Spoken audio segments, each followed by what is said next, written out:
Heeyainu.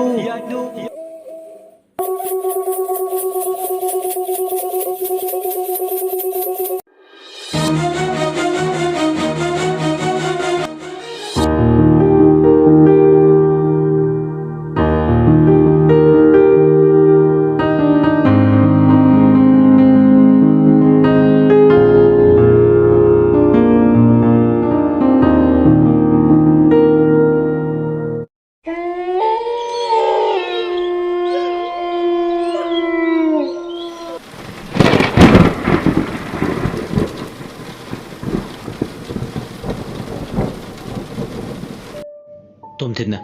itao, oiro moida, numidang sida hujipu, kadai de gilino. Oi tholoi de tao. Sumna tagi, napi singna mark tachat pegi oirini. Boyai ni khume. Itao, ayam chingne, hujiki do, mo ngamane. Tomthina, itao, huran badubu, asong marak sida, chensin kibanina, amabu oire. Soidana anak pasida layamgani. Aikoi kanabu kirni. Sum lindudi talidana mahu panbanina soidana chiktana siradi haibagi sum kibani hoini taw nong khuchu laksu sida huran badu soidana nantu ga chen kibana han batare saman saya kanduna chen khidringaida amta khut pena tola ursiba asumna boya yabadi tomthin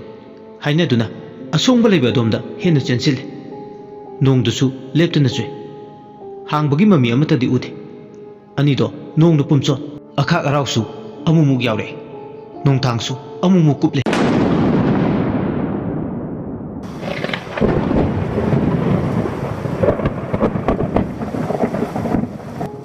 una marakta sumtharak pakungi nonggi nongliksingi makho marak aduda ani do sangsin mati lepte asongbu maraktuda sensen kiba amubado thigadawgi ani do adumak migi kholduda changsil asumna ahing duda ingkol dugi maning maya duda sangsilingi moy nigi tungdamu miyama lakpadongna inar padongna toba khongkap na hui thanglakpagi makhol tare nong chubigi makhol duga soro lawba makholoi tungda asung mana pi marak duda inar padongna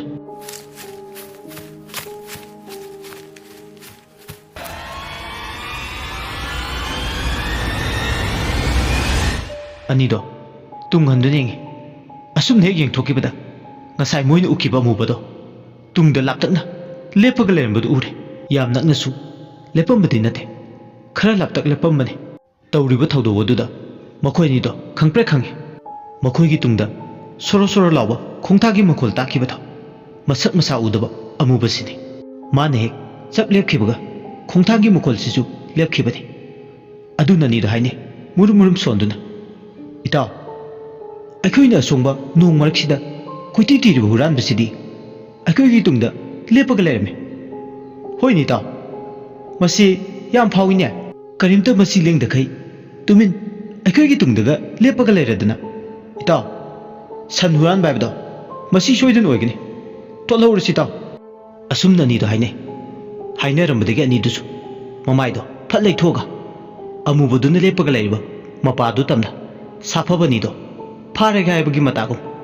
amu buduk menaktam sangsile, adum nehek sangsilak baga, amu bodo, sreng lawa, aki bukonjel lamada laure, karino hai badi khang daba.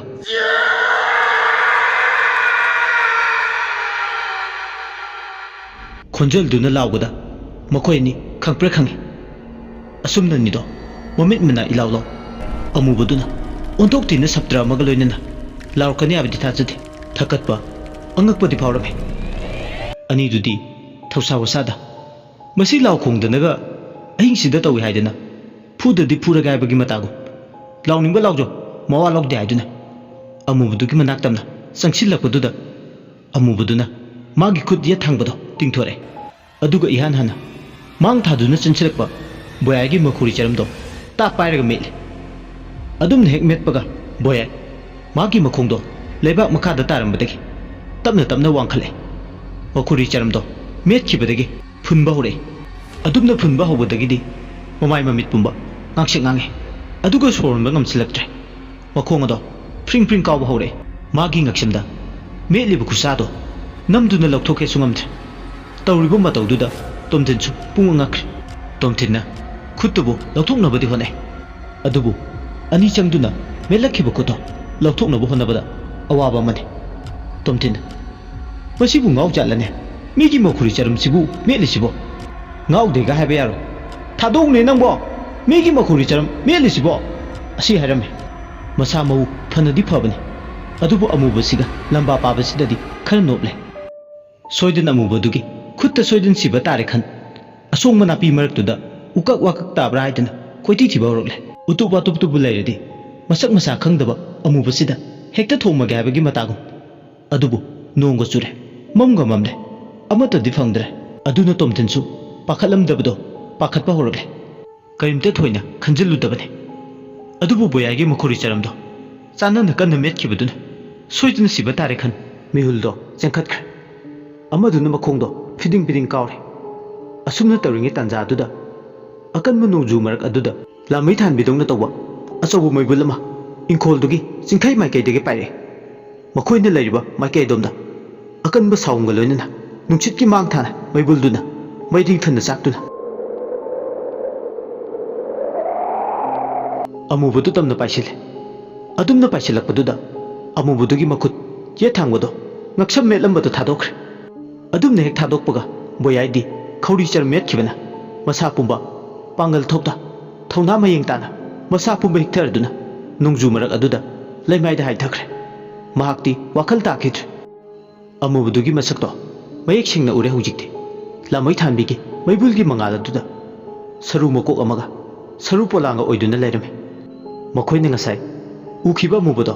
ꯂꯥꯃꯩ ꯊꯥꯟꯕꯤꯒꯤ ꯃꯉꯥꯜꯗꯨꯗ ꯃꯌꯦꯛ ꯁꯦꯡꯅ ꯁꯛꯂꯣꯠꯄ ꯁꯛꯇꯝ ꯑꯗꯣ ꯎꯔꯨꯕꯗ ꯀꯤꯔꯝꯗꯕ ꯃꯤꯄꯥꯏꯔꯝꯗꯕ ꯇꯣꯝꯊꯤꯟꯗꯣ ꯍꯧꯖꯤꯛꯇꯤ ꯀꯤꯕ ꯍꯧꯔꯛꯂꯦ ꯇꯣꯝꯊꯤꯟ ꯃꯌꯥ ꯀꯥꯅ ꯁꯔꯨ ꯄꯣꯂꯥꯡꯗꯨꯗ ꯌꯦꯡꯉꯤ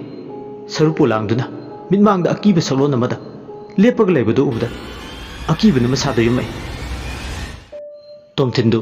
ꯇꯨꯃꯤꯟꯅ ꯂꯩꯕ ꯉꯝꯂꯛꯇ꯭ꯔꯦ ꯀꯔꯤꯅꯣ ꯈꯜꯂꯨꯕꯗ ꯑꯀꯣꯏꯕꯗꯨꯗ ꯄꯥꯏꯔꯤꯕ ꯂꯥꯃꯩ ꯊꯥꯟꯕꯤꯗꯨꯅ ꯎꯔꯨ ꯎꯔꯨ ꯎꯡꯉꯤ ꯁꯔꯨ ꯄꯣꯂꯥꯡꯗꯨꯒꯤ ꯑꯀꯣꯏꯕꯗꯨꯗ ꯑꯗꯨꯝꯅ ꯃꯩꯕꯨꯜꯗꯨꯅ ꯎꯡꯕꯗꯨꯗꯒꯤꯗꯤ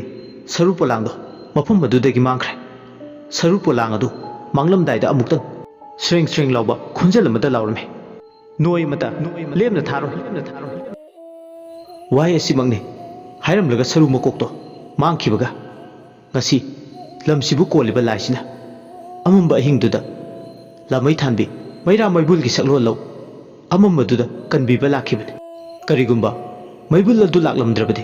ꯁꯔꯨ ꯃꯀꯣꯛꯇꯨꯒꯤ ꯈꯨꯠꯇ ꯊꯋꯥꯏ ꯊꯥꯔꯝꯕꯁꯨ ꯌꯥꯏ ꯑꯃꯨꯕꯗꯨꯅ ꯃꯩꯕꯨꯜ ꯑꯗꯨ ꯀꯤꯕꯗꯒꯤ ꯁꯃꯥꯏ ꯂꯩꯈꯤꯕꯅꯤ ꯇꯧꯔꯤꯕ ꯊꯧꯗꯣꯛ ꯑꯗꯨꯗ ꯇꯣꯝꯊꯤꯟꯗꯤ ꯄꯨꯡ ꯉꯛꯈ꯭ꯔꯦ ꯑꯀꯣꯏꯕꯗꯨꯗ ꯄꯥꯏꯔꯤꯕ ꯈꯥꯝꯕꯤ ꯃꯩꯕꯨꯜ ꯑꯗꯣ ꯐꯅ ꯀꯨꯏꯅ ꯄꯥꯏꯗꯨꯅ ꯂꯩ ꯑꯗꯨꯝꯅ ꯄꯥꯏꯗꯨꯅ ꯂꯩꯔꯤꯉꯩ ꯂꯩꯃꯥꯏꯗ ꯍꯥꯏꯊꯈ꯭ꯔꯕ ꯕꯣꯌꯥꯏꯗꯣ ꯂꯥꯏꯀꯠꯅꯩ ꯑꯁꯨꯝꯅ ꯂꯥꯏꯀꯠꯅꯔꯝꯕꯗꯒꯤ ꯌꯥꯝ ꯋꯥꯅ ꯇꯥꯏꯕꯪ ꯋꯥꯈꯜ ꯇꯥꯔꯛꯏ ꯑꯗꯨꯕꯨ ꯃꯥꯕꯨ ꯌꯥꯝ ꯋꯥꯅ ꯁꯝꯗꯨꯅ ꯇꯣꯝꯊꯤꯟꯅ ꯃꯥꯡꯒꯣꯟ ꯇꯝꯅ ꯄꯨꯔꯛꯏ ꯅꯣꯡꯅ ꯄꯨꯝꯆꯣꯠ ꯆꯣꯠꯂꯕꯅꯤ ꯑꯅꯤꯗꯨ ꯃꯁꯥꯗꯨ ꯑꯗꯨꯕꯨ ꯍꯧꯖꯤꯛ ꯐꯥꯎꯕ ꯋꯥꯡꯂꯦꯟꯗꯤ ꯈꯣꯔꯣꯛ ꯈꯣꯔꯣꯛ ꯅꯥꯈꯣꯛꯇꯨꯅ ꯅꯤꯡꯉꯥꯏꯗꯅ ꯑꯗꯨꯃꯛ ꯇꯨꯝꯗꯨꯅ ꯃꯥꯡꯒꯣꯜ ꯃꯆꯤꯗꯨꯗ ꯂꯩꯔꯝꯃꯤ ꯑꯍꯤꯡ ꯃꯃꯩ ꯑꯣꯏꯔꯛꯄ ꯃꯇꯝ ꯑꯗꯨꯗ ꯇꯣꯝꯊꯤꯟꯅ ꯕꯣꯌꯥꯏꯒꯤ ꯃꯐꯝꯗ ꯁꯔু ꯃꯀꯣꯛ ꯑꯣꯏꯅ ꯎꯔꯝꯕ ꯑꯃꯗꯤ ꯂꯥꯃꯩ ꯊꯥꯟꯕꯤꯅ ꯇꯥꯟꯅꯗꯨꯅ ꯁꯔु ꯃꯀꯣꯛꯇꯣ ꯇꯥꯟꯈꯤꯕꯒꯤ ꯋꯥꯔꯤꯗꯨ ꯂꯤꯔꯝꯃꯤ ꯃꯈꯣꯏ ꯑꯅꯤꯗꯣ ꯉꯛꯅꯔꯝꯃꯤ ꯃꯤꯠꯀ ꯌꯦꯡꯅꯩ ꯕꯣꯌꯥꯏꯅ ꯏꯇꯥꯎ ꯅꯪꯅ ꯂꯤꯔꯤꯕ ꯋꯥꯔꯤꯁꯤꯒ ꯆꯍꯤ ꯀꯌꯥꯒꯤ ꯃꯃꯥꯡꯗ ꯂꯤꯈꯤꯕ ꯋꯥꯔꯤꯗꯨꯒ ꯆꯞ ꯃꯥꯟꯅꯔꯦ ꯏꯇꯥꯎꯅ ꯍꯥꯏꯕꯗꯨ ꯁꯔु ꯃꯀꯣꯛ ꯍꯥꯏꯕ ꯅꯠꯇ꯭ꯔꯥ ꯇꯣꯝꯊꯤꯟꯅ ꯍꯣꯏ ꯏꯇꯥꯎ ꯁꯔु ꯃꯀꯣꯛ ꯍꯥꯏꯕꯅꯤ ꯕꯣꯌꯥꯏꯅ ꯑꯃꯨꯛ ꯑꯩ ꯋꯥꯔꯤ ꯑꯃ ꯅꯤꯡꯁꯤꯡꯂꯛꯑꯦ ꯏꯇꯥꯎ ꯑꯩꯈꯣꯏ ꯄꯥꯕꯅ ꯑꯩꯈꯣꯏꯅ ꯑꯉꯥꯡ ꯑꯣꯏꯔꯤꯉꯩꯗ ꯂꯤꯕꯤꯈꯤꯕ ꯋꯥꯔꯤꯅꯤ ꯀꯔꯤ ꯋꯥꯔꯤ ꯕꯣꯌꯥꯏ ꯇꯣꯝꯊꯤꯟ ꯑꯅꯤꯗꯣ ꯅꯣꯡꯅꯒ ꯆꯣꯠꯂꯕꯅꯤꯅ ꯇꯨꯝꯊꯧ ꯍꯥꯏꯕꯁꯨ ꯌꯥꯗ꯭ꯔꯕꯅꯤꯅ ꯅꯣꯡꯉꯥꯟꯕ ꯉꯥꯏꯅ ꯂꯦꯜꯂꯒ ꯍꯥꯏꯕꯒꯤ ꯃꯇꯥꯒꯨꯝ ꯋꯥꯔꯤ ꯁꯥꯟꯅꯔꯛꯂꯦ ꯃꯥꯡꯒꯣꯜ ꯃꯆꯤꯗꯨꯗ ꯐꯝꯗꯨꯅ ꯊꯥꯜꯂꯤꯕ ꯃꯩꯔꯥꯗꯨꯒꯤ ꯃꯉꯥꯜꯗ ꯕꯣꯌꯥꯏꯅ ꯇꯣꯝꯊꯤꯟꯒꯤ ꯃꯐꯝꯗ ꯃꯥꯒꯤ ꯃꯄꯥꯅ ꯂꯤꯈꯤꯕ ꯋꯥꯔꯤꯗꯨꯃꯛ ꯂꯤꯕ ꯍꯧꯔꯛꯂꯦ ꯍꯧꯈꯤꯕ ꯃꯣꯏꯅ ꯑꯉꯥꯡ ꯑꯣꯏꯔꯤꯉꯩ ꯃꯇꯝꯒꯤ ꯋꯥꯔꯤꯅꯤ ꯊꯣꯏꯅꯥꯎꯒꯤ ꯃꯕꯣꯛ ꯏꯉꯦꯜꯂꯦ ꯅꯍꯥ ꯑꯣꯏꯔꯤꯉꯩꯗꯒꯤ ꯍꯧꯅ ꯂꯥꯏꯇꯤꯟ ꯌꯥꯝꯅ ꯁꯣꯟꯅꯕ ꯃꯤ ꯑꯣꯏꯔꯦ ꯅꯨꯡ ꯑꯝꯇ ꯎꯕ ꯌꯥꯗꯦ ꯈꯨꯜꯂꯒ ꯂꯥꯏꯁꯪ ꯑꯃꯒꯤ ꯃꯅꯨꯡꯗ ꯍꯦꯛ ꯊꯝꯂꯒ ꯂꯥꯏꯅꯤ ꯈꯟꯗꯨꯅ ꯍꯦꯛꯇ ꯂꯥꯠꯂꯒ ꯂꯩꯕꯒꯤ ꯍꯩꯅꯕꯤ ꯑꯃ ꯂꯩ ꯏꯉꯦꯜꯂꯦ ꯑꯅꯝꯕ ꯃꯇꯝꯗ ꯃꯆꯥ ꯃꯃꯧ ꯋꯥꯔꯛꯄꯗ ꯃꯆꯤꯟ ꯃꯌꯥ